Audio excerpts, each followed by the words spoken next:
Well, we are also following some breaking news relating to the next Olympics. They're set to take place in Los Angeles in 2028. And today, the IOC announced it has provisionally removed its ban on the Russian Olympic Committee. The CBC's Darren McCaffrey joins me now here in studio with all of the details. Okay, so let's learn a little bit more about whether or not Russian athletes can qualify for the next Games. Well, we have to remember Russians were able to compete in the Olympics in Paris and also in the Winter Olympics in Milan a little earlier on this year, but only as neutrals. What this decision potentially allows to happen, it's a provisional one at the moment, is that those Russians could operate under the Russian banner, if you like, at the next Olympics in Los Angeles. Now, first of all, we have to remember they were suspended following that full-scale invasion of Ukraine, and that is because the Russians took over sports organizations inside Ukraine.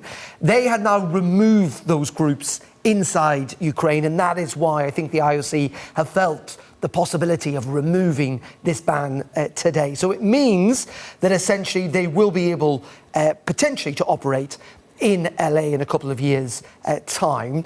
Now, the IOC have held a press conference in the last hour or so, and they say this is an attempt to allow athletes, irrespective in some ways of politics, to be able to compete. Let's listen to the IOC president, Kirsty Coventry, speaking, as I say, in Switzerland within the last hour.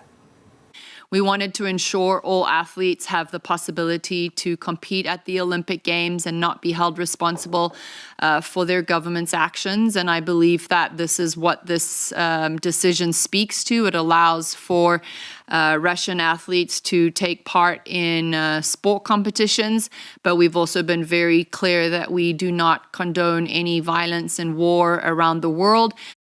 Now, there are some caveats to this. First of all, it's around the use of the Russian flag and the national anthem. No decision has been made on that. And in addition to this, we know there are going to be strict drugs testing going forward. There have been previous scandals involving Russia around cheating. The IOC today saying that effectively, if any Russian athletes want to return, they must pass those multiple strict independent drug tests. As for the Russians themselves, we've heard from the sports minister in Moscow also in the last hour welcoming this decision, saying it will speed up the process of reinstating all Russian athletes on the international stage, and also saying that this is sending a clear signal that the Olympic movement must remain free of politics. So clearly, welcome news from the Russians' point of view. I'm sure this will prove controversial. Only a provisional decision at the moment, but looking increasingly likely that Russian athletes will compete in Los Angeles under the Russian name. Okay, thank you for this, Darren. That is the CBC's Darren McCaffrey reporting.